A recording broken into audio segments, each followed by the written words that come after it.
Nathan learned that Amma wasn't interested in expensive things. She didn't care about luxury cars. She didn't dream about designer clothes. Her biggest dream was simply to give her mother a better life. One afternoon, Nathan asked her, "If you suddenly became rich, what would you buy?" Amma thought about it. "A house for my mother."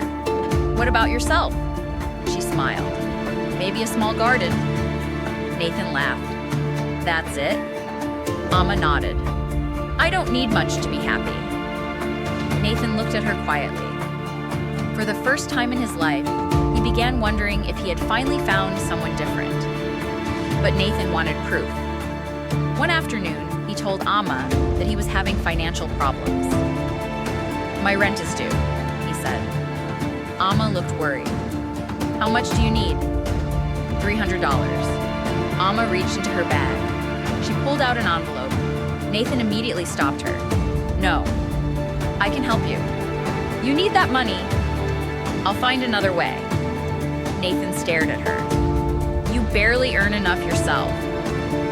Amma smiled. "If someone is struggling, you help them." Nathan couldn't believe it. She wasn't trying to impress him. She wasn't trying to get anything from him. She simply wanted to help. That night, Nathan called Kojo. "So?" Kojo asked. "I think I found someone." Kojo laughed. "Already?" "She gave me almost all her savings because she thought I was broke." Kojo became quiet.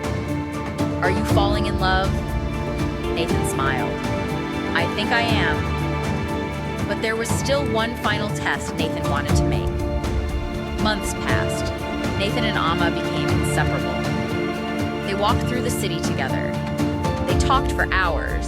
They watched sunsets. They shared simple meals. Nathan no longer felt like he was pretending.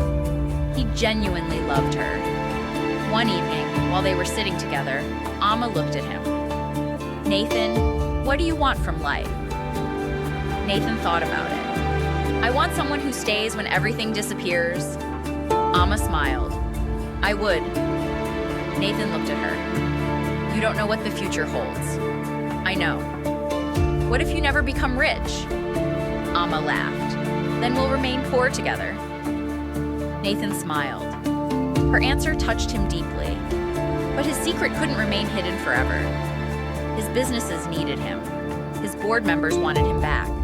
And Mr. Boabeng called him one evening. "Sir, you have to return soon." "I know. The company needs you." Nathan sighed. "I'll return." Mr. Boabeng paused. "Have you found what you were looking for?" Nathan smiled.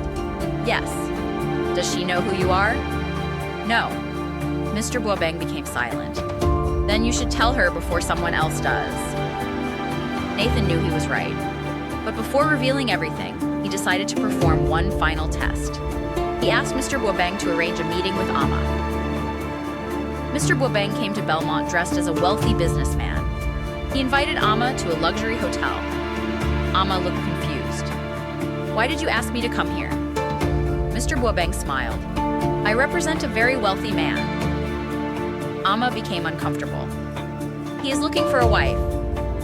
Amma immediately shook her head. "I already have someone." "Is it Nathan?" "Yes, but Nathan has nothing."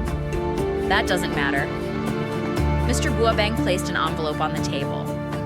Inside was a photograph of a huge mansion. "This could be your life." Amma looked at the photograph. Then she pushed it back. "I don't want it."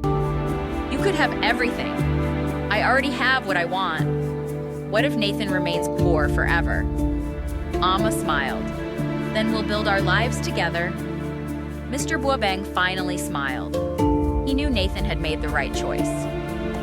That evening, Amma returned home. Nathan was waiting outside. She looked at him. "Something strange happened today." "What happened?" "A wealthy man offered me a chance to marry someone rich." Nathan's heart began beating faster. "What did you say?" "I said no." "Why?" "Because I love someone else." Nathan smiled. "Who?" Amma looked at him. "You know who." Nathan took a deep breath. "Amma, there's something I need to tell you." He took out his phone. He showed her a news article. The headline read, "Billionaire Nathan disappears from public life." Amma stared at the photograph. Then she looked at Nathan. Her face changed. "You?" Nathan nodded. "Yes." "You're the billionaire?" "Yes." Amma stepped backward. "You lied to me." "I lied about my money." "You told me you were broke." "I was pretending." "Why?" Nathan looked into her eyes. "Because I wanted to know if someone could love me without knowing what I owned." Amma became silent. Nathan continued. "I didn't expect to fall in love with you." Amma looked away. "You should have trusted me." "I know." "You should have told me." "I know." She looked at him again. "So you're really a billionaire?" Nathan smiled. "Yes." Amma shook her head. "I can't believe this." Nathan became serious. "If you don't want this life, I'll understand." Amma looked at him. "Do you think I fell in love with your money?" Nathan shook his head. "No." "Then why are you afraid?" Nathan smiled. "Because you're the first person I've ever truly cared about losing." Amma stared at him for a moment. Then she smiled.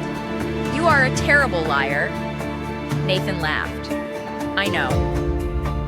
You made me believe you couldn't afford a meal." "You still gave me food." Amma laughed. "Because you looked hungry." A few weeks later, Nathan took Amma back to Mary's kitchen. It was the same place where they had first met. The same table, the same restaurant, the same woman who had once given him food when he had only $4 in his pocket. Nathan looked at Amma. "Do you remember the first day we met?" Amma smiled. "How could I forget? You gave me food when I couldn't afford it. You were hungry. You tried to give me your savings when you thought I was struggling. You needed help." Nathan reached into his pocket. He pulled out a small ring. Then he got down on one knee. "Amma, I came to this city looking for someone who would love me without knowing I was rich." He paused. "But instead, I found something much more valuable." Amma's eyes filled with tears. "I found the woman who loved me when she thought I had nothing." Nathan held out the ring. "Amma, will you marry me?" Amma covered her mouth. Tears rolled down her cheeks. Then she smiled. "Yes." Nathan stood and embraced her. Several months later, Nathan and Amma were married. Hannah cried with happiness. Amma's close friend Serwa couldn't stop smiling. Kojo stood beside Nathan throughout the celebration, proudly watching his friend finally find the happiness he had been searching for. Mr. Buabeng stood nearby with a smile. He had watched the entire journey from the beginning. The billionaire who once believed nobody could love him without his money had finally discovered the truth. Amma never fell in love with Nathan's mansion.